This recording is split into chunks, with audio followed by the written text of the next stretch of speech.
Você é a criança mais linda da turma. O seu desenho era muito mais bonito que o dos seus colegas. Não é porque é minha filha não, mas ela é muito mais inteligente do que a filha da vizinha.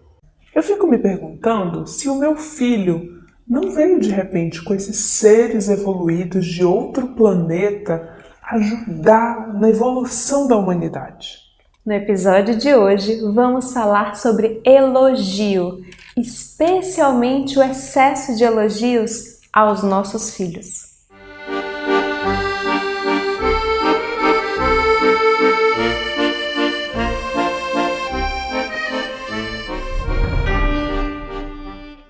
Você se considera um pai ou uma mãe super protetor? Será que você está exagerando um pouco na dose de elogio? É sobre isso e muito mais que o Espírito Hamed falará a cada um de nós no episódio de hoje.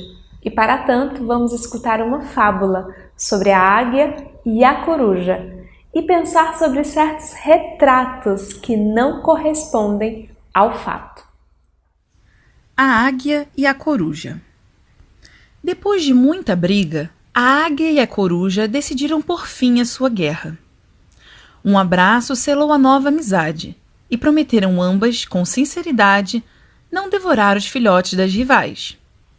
Disse a coruja: "Basta de luta, o mundo é tão grande, não existe maior tolice do que andarmos a comer as crias uma da outra."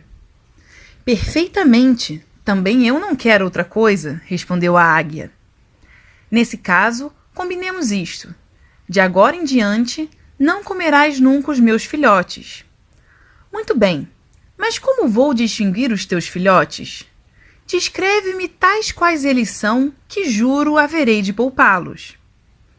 Ante tal compromisso, a coruja satisfeita disse assim: "Meus filhos são mesmo uma graça, cada qual mais bonito e de talhe bem feito. A penugem que ostentam é fofa e vistosa, sua voz doce e suave.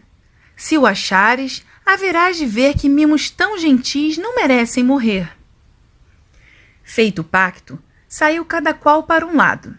A coruja, em busca de alimento, voou para um bosque afastado. Já a águia, com atrevimento, porquanto as águias não têm medo, entrou nas fendas de um rochedo, e ali logo encontrou uns bichos esquisitos, verdadeiros monstrinhos, gemendo tristonhos, penugem horrível, emitindo gritos de som assustador. Esses bichos medonhos provavelmente da coruja não serão. Assim, não há problemas, vou comê-los agora. E ali se fartou abundantemente. Um mau pressentimento tomou conta da coruja e a trouxe de volta ao ninho. Chegando, ela avistou numa aflição extrema os restos da assassina e chorou amargamente. Protestava aos gritos, clamando aos céus por castigo, e foi ajustar conta com as rainhas das aves. "Que?" disse essa admirada. "Eram teus filhos aqueles monstrenguinhos? Pois olha, não se pareciam nada com a imagem que deles me fizeste. Tu pintaste um retrato que não corresponde de fato a filhotes de coruja. Assim, não atribuas culpas a outrem. Se as há, são só tuas." Se você, como eu, tem filhos, esse episódio é pra gente. Eu adoro essa fábula, ela é muito interessante. Eu me lembro de quando a Marina estava recém-nascida e várias pessoas falavam: "Ah, recém-nascida tem cara de joelho." Meu irmão mesmo sempre repetia essa frase. Mas quando a minha filha nasceu, aquele momento incrível em que eu pude ver o rostinho dela pela primeira vez, o meu primeiro pensamento foi: A minha filha não tem cara de joelho. A minha filha é linda, maravilhosa, o bebê mais incrível de toda a galáxia.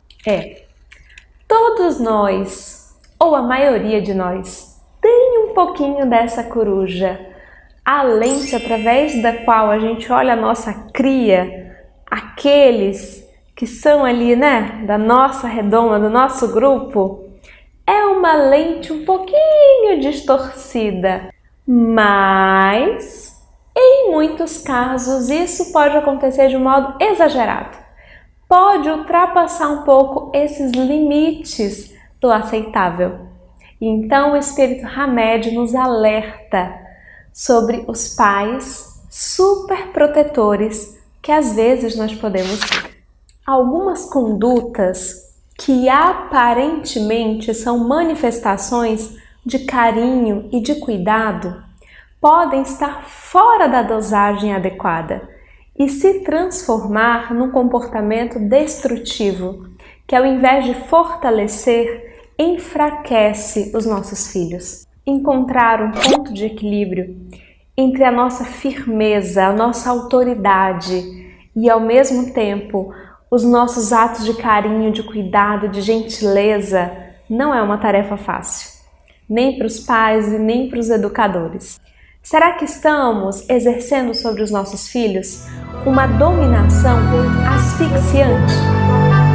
Será que eles estão tendo espaço para ser quem eles verdadeiramente são? Ou estamos imprimindo quem gostaríamos que eles fossem de tal forma que eles mal conseguem respirar? Estamos atendendo às necessidades dos nossos filhos ou a todos os seus desejos? Porque afeto, atenção, limite são necessidades de toda criança em seu processo de desenvolvimento natural. Mas ela também nos apresentará desejos e é muito importante diferenciar o que é necessidade e o que é desejo. Porque atender vez que outra a um desejo é um mimo, é um carinho, um afago, mas atender a todos os seus desejos é transformar a nossa criança num pequeno tirano que, na verdade, se sente negligenciado, porque colocar os limites é também uma forma de demonstrar respeito, atenção e cuidado. Diante dos desafios, das dificuldades da vida, diante das situações naturais do dia a dia, será que estamos permitindo que os nossos filhos vivam, experienciem as suas pequenas frustrações, as consequências naturais das suas atitudes? Porque é nessas consequências naturais da vida, nessas frustrações que aparecem mesmo no cotidiano, que a criança vai se desenvolvendo emocionalmente, psicologicamente e que mais tarde vai ter a capacidade de lidar, de sobreviver, de suportar as maiores frustrações do porvir. E em relação aos elogios, nossa, como é bom a gente escutar um elogio, não é verdade? Mas bom mesmo é quando o elogio vem na medida certa. É mesmo, é? Bom mesmo é quando aquele elogio é sincero, quando a gente encontra uma forma de encorajar especialmente. Ou vai dizer que você nunca escutou elogios vazios? Elogios que entravam por aqui e saíam por aqui porque você dizia, olha, esse elogio não tem nada a ver comigo, não é verdadeiro. As crianças também captam isso. Elas captam quando a gente olhou aquele desenho e disse que tá lindo porque realmente foi surpreendente, porque realmente a gente foi tomado por aquele desenho. Mas mais do que dizer que é lindo, ela fica envolvida conosco quando a gente olha o desenho de verdade, quando a gente consegue encorajá-la a prosseguir, quando a gente se interessa pelo que ela fez naquele desenho, quando a gente quer que ela conte a história daquele desenho. Isso é muito mais encorajador do que simplesmente dizer que lindo. Quantas e quantas vezes elogiamos apenas para nos ver livres daquela situação? Porque para encorajar, para valorizar o processo e não apenas o produto, nós precisamos estar muito mais presentes no presente, muito mais envolvidos em todo o processo. Todos nós, especialmente as crianças, precisamos de elogios verdadeiros. Precisamos muito mais de encorajamento do que desse excesso da supervalorização.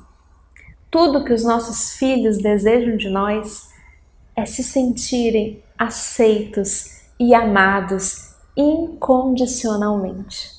É tudo isso e apenas isso o que eles verdadeiramente querem. E quando nós adultos não conseguimos encarar os nossos próprios medos, as nossas próprias frustrações, os nossos próprios conflitos, é muito comum que projetemos tudo isso nos nossos filhos e então vamos criando ao redor deles uma atmosfera de medo, de superproteção, um excesso de limites que não permite aos nossos filhos ser quem eles verdadeiramente são. E eles são muito mais do que nossos filhos. Eles são filhos de Deus, têm uma tarefa única e somos apenas cuidadores temporários destes seres em processo de desenvolvimento. Essa é a tarefa que Deus nos confiou. Grande abraço a todos!